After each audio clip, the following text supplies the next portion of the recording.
Let me present to you the APA Writing Style online course. I am your presenter, Krista Campbell, the instructional designer at Campbell's Consulting Group. Now, this storyboard prototype will show you how the course is organized, how the learners will begin the course, access course materials, interact with other learners as well as the instructor, and complete assessment activities. So in a nutshell, this storyboard includes the project overview or introduction, the goals and objectives, the theoretical perspectives, the course design, interaction design, the LMS design, the project plan, of course, and to wrap it up, we will end with a summary and the references. So, let's dive in. Let's first look at the project overview. In this section, I'll talk a little bit about the target audience, the performance problem, the organizational context, and I will give a brief summary of the analysis phase.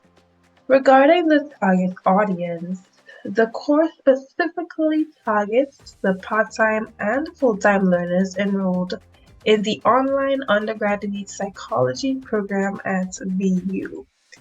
These learners are diverse with different cultural backgrounds.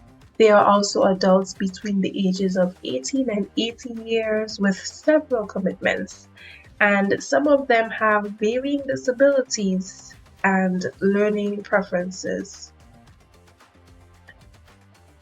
Based on the front-end analysis that was conducted in the first phase of the ADDIE model, a significantly high error rate was found among students when writing papers in the APA format.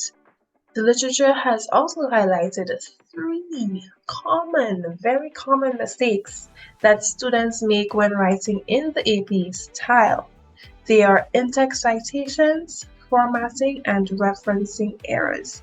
Regarding in-text citations, the error rates for this range anywhere between 32% and 51%, and that is according to 2 researchers. Also, a whopping 84% of the papers that were submitted contained in-text citation errors, and that's according to Vasilev 2013.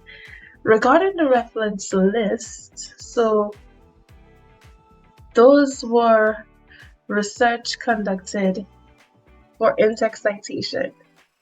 Now we're moving on to look at the reference list, and a survey conducted by some researchers found that 1/3 of the experimental psychology journals contained errors in the references. These findings suggest that students encounter significant challenges with the AP writing style. Now, there are various reasons that explain why students have trouble mastering these writing skills. For example, APA writing issues may be related to having little to no prior knowledge of the style. As depicted in the image here, so as you can see, a gap exists between what the student knows about the APA format and what they need to know. And so the writing process can then become very challenging for a student who is unfamiliar with this style. Now, when students experience these challenges and never develop the practice of writing in the APA format correctly, then it will continue to affect their performance in future courses and programs. Consequently, a continued decrease in academic performance, perhaps not passing the course, can lead to increased dropout rates, affecting the institution's student retention rates.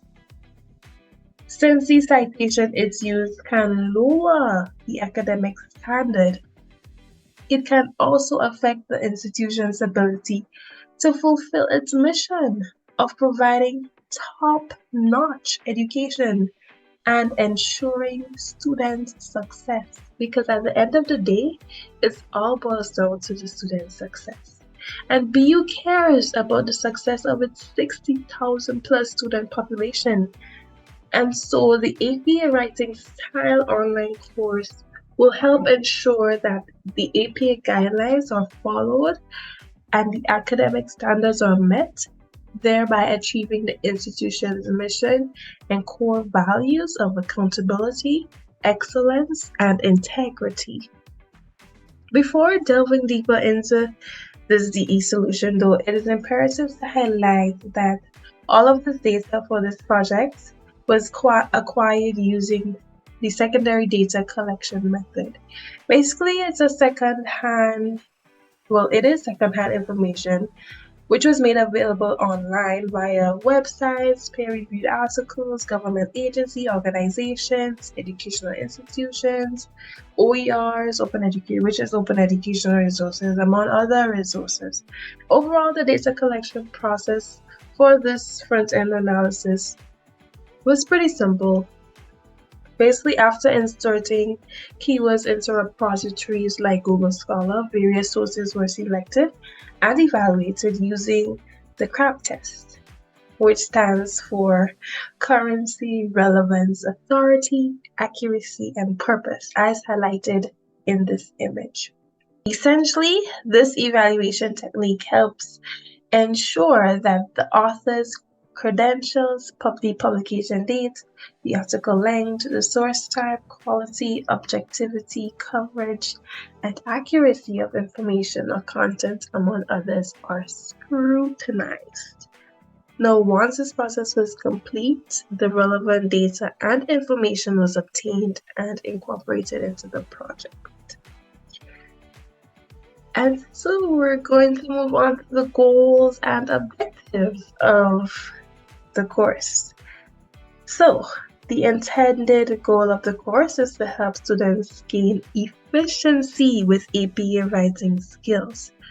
After students complete the course on the APA writing style, 100% of the participants will be able to format, cite, and do the reference list with at least 90% accuracy. Regarding the 3 measurable learning objectives, so after completing the online course, the student should be able to 1. Construct an academic paper using a general list of components of an APA paper with 95% accuracy in document formatting. The second learning objective is support original postulations using and crediting relevant ideas from published works, citing all sources in the APA style with 95% accuracy.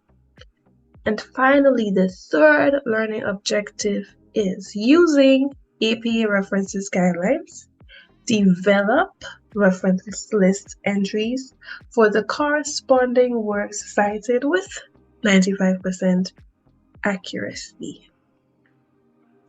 And these are essentially the 3 learning objectives for this course, along with the overall instructional goal. We're going to move on to talk more about the theoretical perspectives.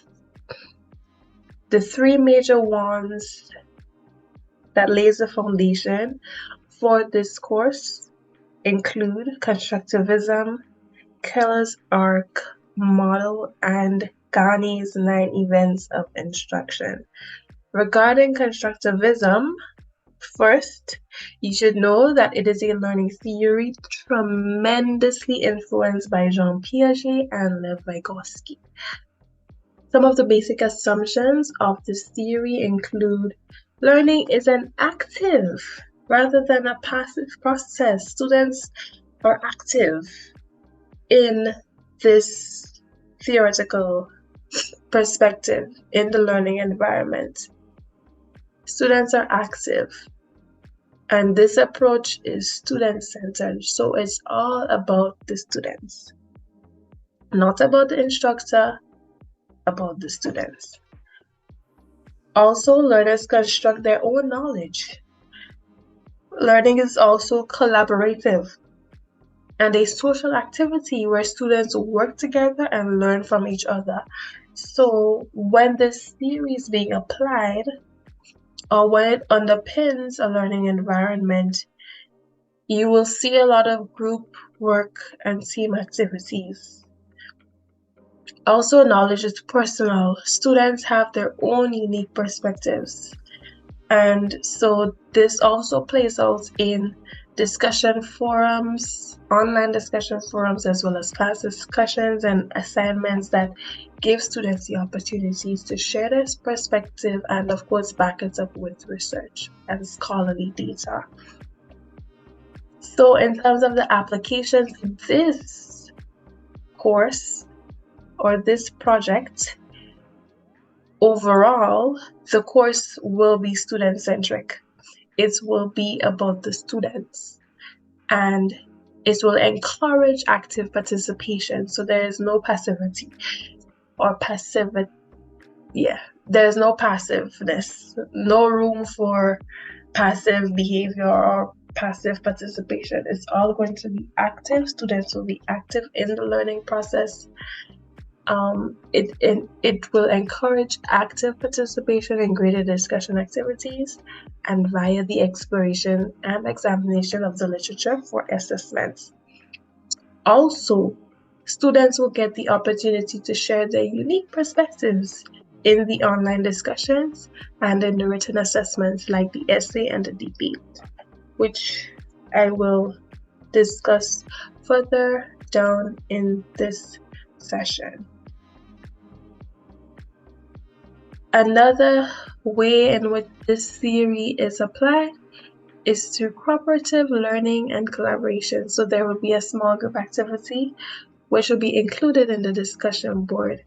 And particularly, this online discussion will be a workshop for the written debate assignment. Students will post initial ideas on the topic, claims, and the side that they will be arguing for. They will share their main points and research that support their claims. Students are also free to post assignment drafts in Microsoft Word format or file. They are required to respond to at least one of their unassigned classmates' posts with comments and suggestions for additions or improvements.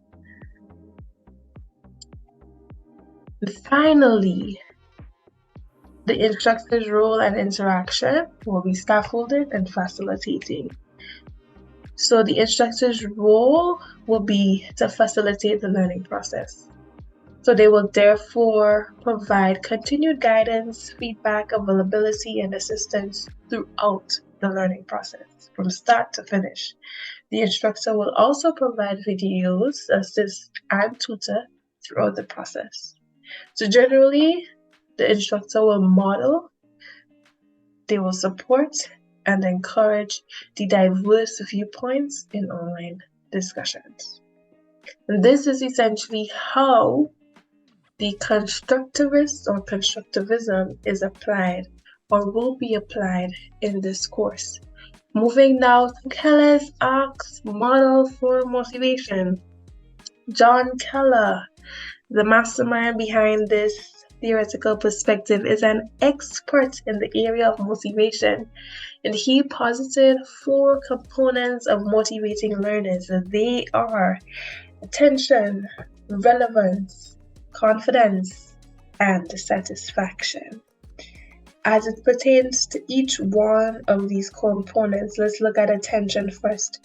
One of the questions that you want to ask is, what can I do to capture their interest? What can I do to capture the attention of my students? Perhaps it can be using videos or images or an interesting scenario or dilemma. The next thing you want to ask yourself is, how can I best meet my learners' needs? And that is pertaining to relevance. You can also ask yourself, how can I tie the instruction to the learner's experience, or how and when can I provide my learners with appropriate choices, responsibilities, and influences. And all of this has to do with relevance. In terms of confidence, as an instructor, you may want to find out how you can assist in building a positive expectation for success. Or how will the learners clearly know their success is based upon their efforts and their abilities and not that of others or the instructor. And satisfaction. You want to ask yourself or find out how can you guide or provide meaningful opportunities for learners to use their newly acquired knowledge. Right? So these are some things to keep in mind when applying Keller's ARC model for motivation. For this course, though, his theory or his model is being applied in the following ways. Attention. Now, specifically, perceptual arousal and variability is a focus for this course. And in terms of perceptual arousal, visual stimuli like animated videos and pictures that illustrate APA document formatting and in-text citations will be incorporated into module overviews to capture students' interest. So right off the bat, students' interest will be captured with these visual stimuli. And in terms of variability, different multimedia formats like text-based readings, videos, and presentations will be used to present the instructional material. So not just one mode of presentation, but there will be different approaches used to present the instructional material for this course. And this is how variability in terms of attention will be applied. Now for Ghani's 9 events of instruction. In 1985, Ghani positive 9 events that are needed for effective learning. They are: gain attention, this is event 1. Event 2, inform learners of the objective. Event 3 is stimulate recall of prior learning. Event 4, present the stimulus or the content. Event 5, provide learning guidance. This is where the instructor comes into play. Event 6, elicit the performance. Practice, practice, practice. Event 7, provide feedback. Event 8, assess the performance via assignments like essays,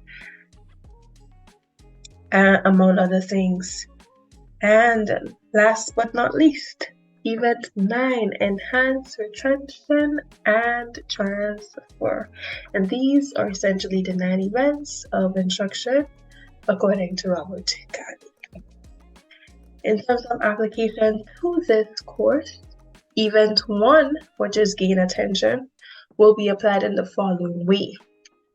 Images, textual information, videos, and other visual representations of the APA Rising style will be used to attract the attention of the learners. Event number 2, inform learners of the objectives. In terms of application, the objectives for each module.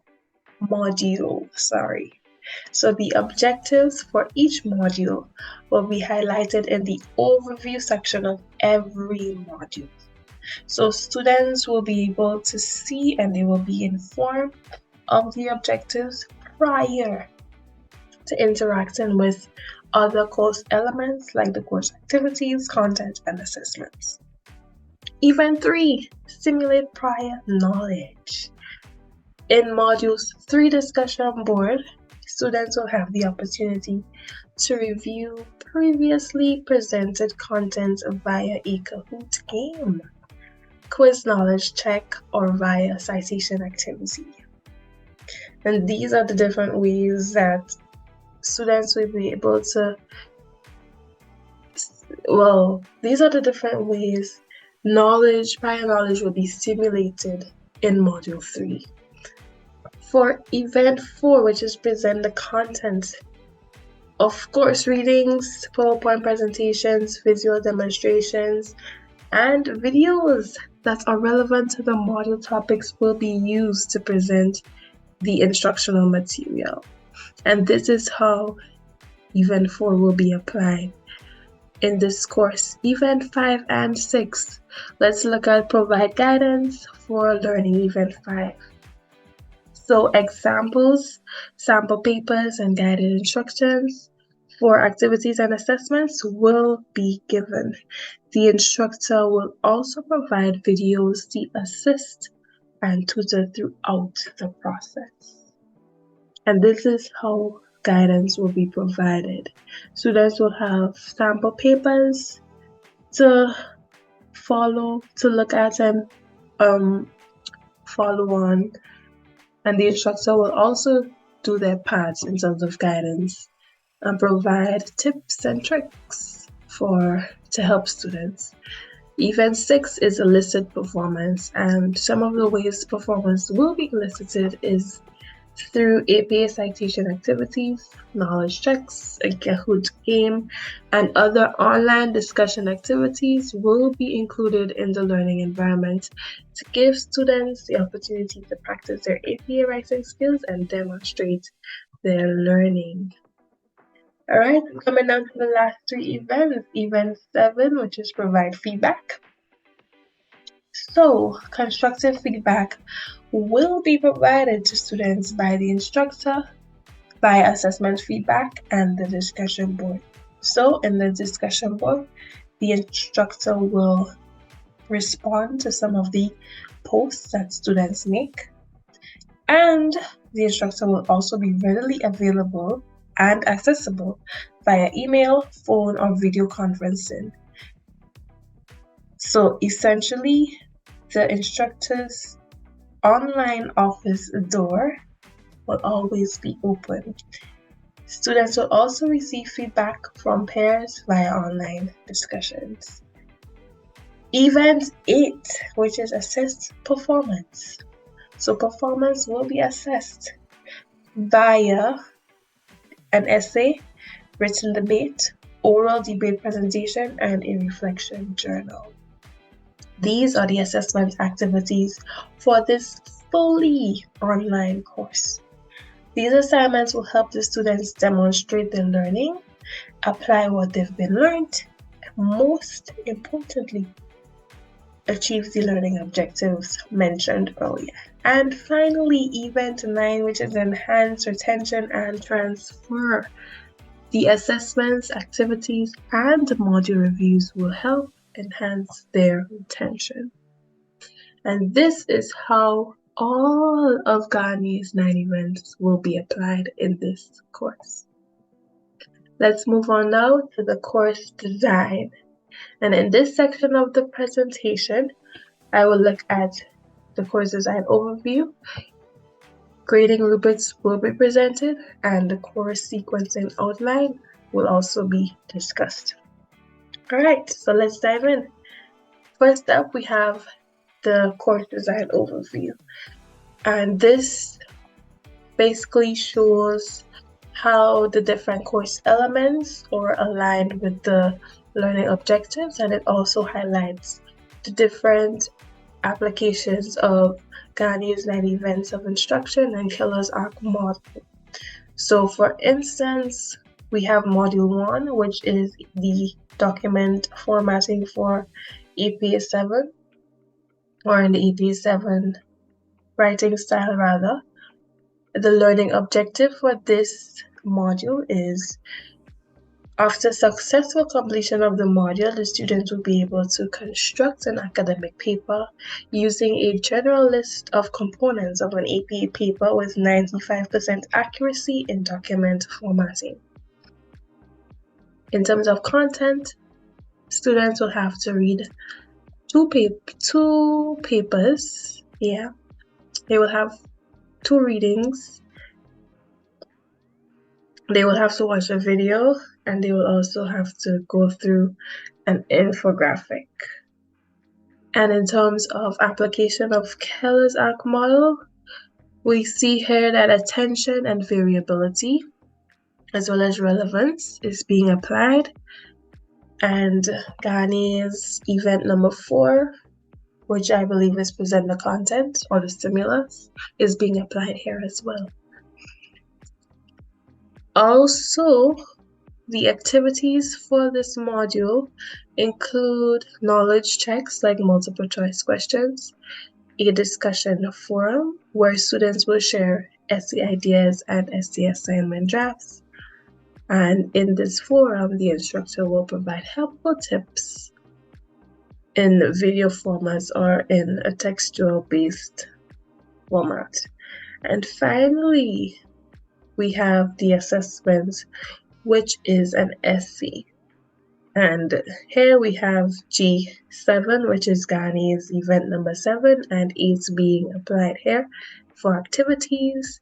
5, 6, and 7 of Ghani's 9 events of instruction is being applied there as well.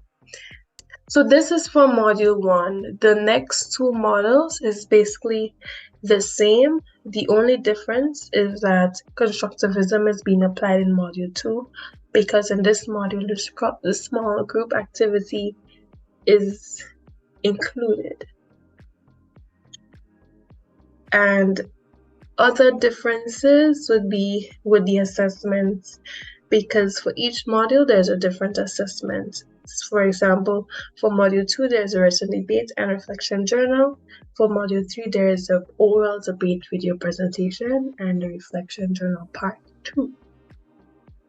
So this is basically the assessment aligns with the learning objective, because, for example, in module 1, students will be required to do an essay, and the learning objective is to construct an academic paper, which is an essay.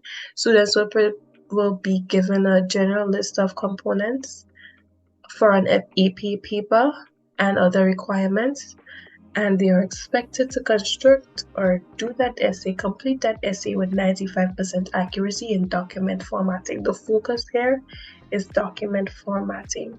So the rubric will reflect this as well, which we will get into a little later on. The discussion post rubric. We just recently talked about the discussion activities and topics. So in this, for module 1, students will share the essay ideas. In module 2, they will have a small group activity. And in module 3, they will share their video presentation, and they will also have an activity and a game to complete in this module via the discussion forum. In terms of the rubric,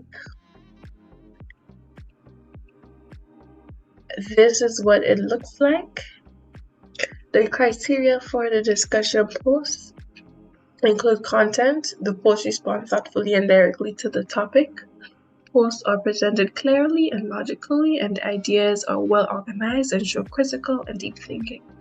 In terms of timeliness and frequency, the posts have to be made by the due dates in terms of AP applications, which is important. Comments are supported by high quality and scholarly appropriate source references. Sources used are correctly cited and effectively support their ideas. And the references are in correct AP formats, and the AP is applied appropriately and correctly. And then there's the writing and mechanics, spotting for any errors, and then there's a total score. And this is essentially the grading rubric for the discussion, all of the discussion posts in this course. Now, I just wanted to go back a little bit and show you what the LMS for the discussion, what the discussion post in the learning management system looks like. So EDAP will be used to deliver the course, and the image here shows what the discussion area will look like. So there's the topic, which is for module 1, academic paper discussion, and for now there is 0 contributions, but in the test run, as contributions are being made, you will see figures like 1, 2, 3, etc. for the contributions. Alright. In terms of, so this is interaction, activity, and engagement for Module 1. G6 and 7 of Garnier's event is being applied, as well as Keller's ARC model, relevance, confidence, and satisfaction is also being applied. This is also another way, or this is another format of the discussion post. So first up, we have the general outlook. This is what students, when they click on it, this is what they will see. So they will see the discussion prompt on one side, and then their post, or the other students' post as well. And so, for example, the discussion prompt for this one module says, post a short description of the topic you have chosen for your paper. Post ideas and drafts of your proposal ideas here. Review your colleagues' ideas and draft materials, and provide comments and suggestions to at least one person. Students will also be able to access it this way as well in the LMS, and this is the rubric as highlighted. Moving on to the video presentation and the rubric. So the rubric for the video presentation, the criteria, which is most important, is the AP application. And basically here, claims and comments made in the video presentation have to be supported with in-depth, scholarly, relevant, accurate, reliable, and credible sources. Also, references have to be in correct AP format. The AP guidelines are should be applied appropriately and correctly for the student to get an excellent score. For the video presentation itself, the presentation has to be clear, easy to follow, very, very engaging. And the multimedia selected has to be appropriate for the presentation, and the presenter has to communicate the debate highlights and summarize key points in order to get an excellent score. In terms of the essay, this is what it looks like in the LMS. So in the assignment tab, the students will see the title of the assignment, and for the essay, students will be required to select a topic of their choice, research the topic, and they will have to develop an essay that includes components of an AP paper, that is the title page, the introduction, main body, conclusion, and reference list. The intention of this summative assignment is to provide students with the experience of constructing an academic paper that adheres to AP formatting guidelines. This is also another way that the assignment can be accessed in the LMS, and this is what it looks like. So this is one way, and this is another way. And in terms of the rubric, what will be graded, or the criteria, I should say, for the essay is the content, the AP applications. So we have two categories for this. The first one being the document formatting and the sources that they use. And then there is the references and the mechanics of the essay. So now we're going to look at the course sequencing outline for Module 1. So we have the introduction and learning objective. That's the first thing that students will interact with in the course. So for example, the objective for Module 1 is to construct an academic paper using a general list of components of an AP paper with 95% accuracy in document formatting. The model being applied here is Event 1 and 2, which is gain attention and inform learners of the objectives, because in the introduction, learners will be informed of the objectives, and other strategies will be used to gain their attention. And so for Keller's ARC model, attention and relevance is being applied here as well. Then there is the course resources, or the course content, which for Module 1 includes 2 papers a video, and an infographic. Then there is the interaction, activities, and engagement, which mainly involves a discussion board. Then there's the assessment and feedback. Then there's the essay, which is for assessment and feedback, there's the essay, and then the module wraps up with a summary. And in red, this is what theory is being applied or model. So for instance, G6 and 7, Keller's Act model relevance, confidence, and satisfaction is being applied for interaction, activities, and engagement.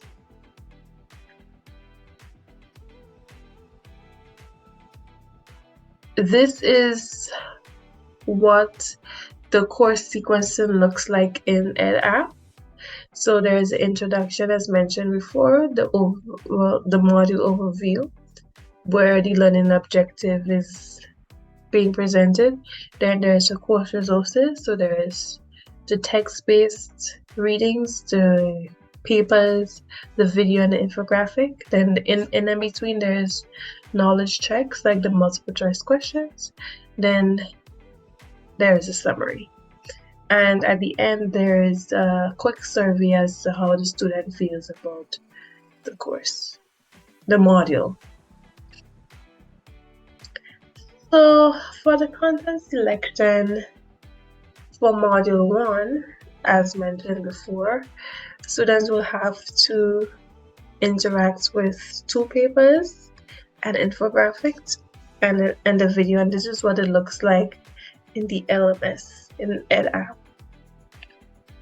And they also have to interact with textual-based content. So content that is included directly into EdApp as well. This is the video. That's what it looks like in EdApp. That's what it shows up as. It plays automatically. This is the infographic for Module 1.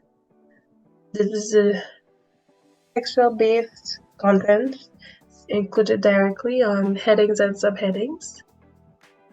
And now we will look at the interaction design.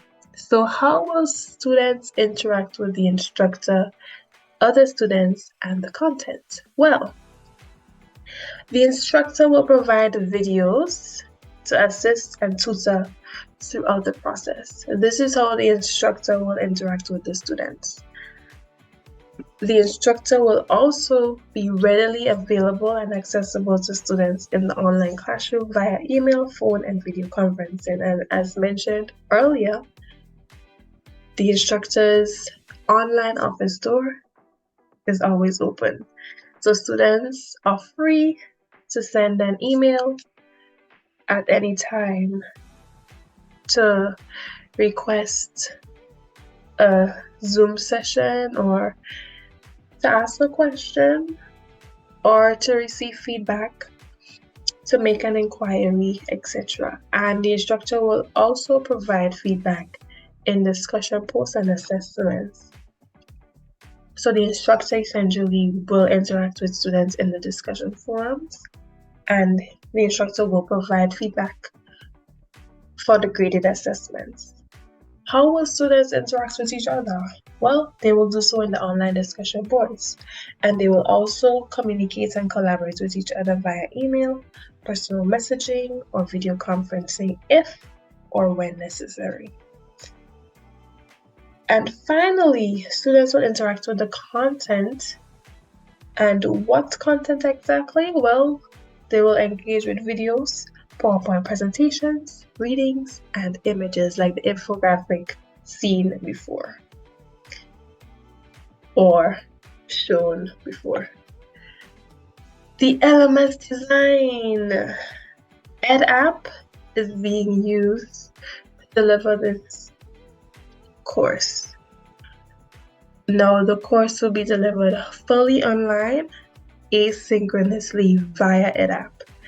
And this will allow students to move through the material at their own pace and in their own time. This is what the module overview and introduction looks like. So it says, welcome to our first module, which covers EPA 7 formatting guidelines. And it gives a brief overview of what they will cover in the course and what EPA 7 what the EPA 7 style is all about, right? This is an example or a sample of the summary section in EDAP and the content. Well, I shouldn't say the content, the summary section and the introduction or the overview. Now, what I want to do now is to give a live and direct showing of viewing of EDAP. So right now we are in EDAP, and this is the desktop view of the course. So there is the mobile view, which looks like this. Then there's the tablet view, which is a little bit wider than the mobile view. And then there's a desktop view. So this is what I love about EDAP. You can access it, or students can access it in via various devices. Right? So this is the desktop view. This is the introduction. And students will click let's get started, or they can use the arrow to move through the course. This is the overview of the course, and here we see the learning objectives that says by the end of the module you should be able to construct an academic paper, etc., etc. And then at the end it says let the learning journey begin. All right, and now they will keep going. They will first interact with the content, which is the first text-based reading. Then they will get a quick knowledge check of what they just read. What is the purpose of EPA 7 formatting? They will select an answer, then they will move on to other content. This content here is on the title page, so you click the down arrow and you get all the information needed. This is information on the abstracts, subheadings and headings, a quick knowledge check again, the other readings, the 2 papers. So the link takes the student to the page, to the paper, sorry. And it shows you the setup of an academic paper and everything that is required. And it has really nice graphics in there as well. The other reading is this one here, and it takes you straight to the American Psychological Association website, and you have the different guidelines in terms of document formatting. So you click on any one and you get the information that you need. And this is an infographic as well from Pinterest.com. And this is a video I was talking about. Alright, so as you can see, this video, this exciting, engaging video starts automatically, and the student can pause it at any time. And so this is also a part of the content. Then there is questions, and then the summary. And this is where the student gets to give their feedback of the module, how confident they feel in their understanding of the module after completing this lesson. And so they will touch the slide. If they feel like it's a 5, leave it on 5 and continue. And that's it. Congratulations and nice work. You've completed this lesson. And then they exit this module and they move on to the other modules. But before doing so, they have to complete the discussion post, which is here, and the assignment, which is here. We'll head right back into the presentation. We'll continue with it into the slides, and we'll move on now. Look at the plan for the project. So we're coming down closer to the end, but before we wrap up, we'll talk a little bit about the project plan. First up, we have the timeline, and the estimated timeline for this project is 2 months. Yes, 2 months. So the first 2 weeks is basically devoted to the online course analysis, which was done, right? Then the online course design is estimated to take roughly another 2 weeks. And then there is the online course development, which is another 2 weeks. And then the online course implementation and evaluation, which is the final 2 weeks. So then that is 2, 4, 6, 8. That's 8 weeks in total, which is equivalent to 2 months. In terms of the team members, there is the instructional designer who is responsible for analyzing and designing the course. Then there's the course developer who will be responsible for putting everything together, all the design elements. Then there's a course instructor who is responsible for facilitating the course. And then there is a quality assurance or QA specialist who is tasked with the responsibility for maintaining the course, updating it, and getting feedback from students. And then, of course, we must have a technical support specialist to provide technical assistance, guidance, and support as well. Now, some of the major key stakeholders of the project includes the BU's provost, the student success coaches, administrative assistants, and specialists, the librarian, among others. This is essentially the CCG team and the stakeholders who will be involved. In terms of cost, everything will sum up to approximately $11,335.20. In terms of a breakdown of the cost, it is based on the hourly rates of each team member, and the estimated timeline is 80 hours in total for each team member. So that 80 hours, which is basically a 40-hour week multiplied by 2 weeks in total, that gives us 80 hours. That's multiplied by the hourly rate of each team member gives a total of a particular amount. So for example, for the instructional designer, that amount will be $3,120. Of course, this is an approximation because things happen and there's no telling that it will actually take 80 hours. It may be more than 80 hours. It may be less than 80 hours. So this is just an approximation. And once all of this is added up together, we get $11,335.20 for the total cost estimation. And that brings us to the end of this presentation for the storyboard for this online course, the AP Writing Style. What I touched on was the project overview, the goals and objectives. So we looked at the 3 measurable learning objectives.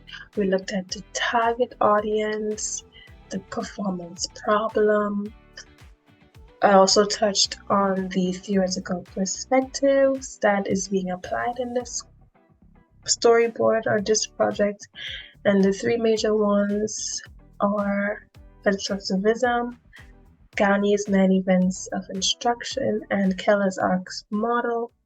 Then I looked at the course design, and that showed how the various course elements are aligned with the learning objectives, and it also showed where the theories are being applied, where and how.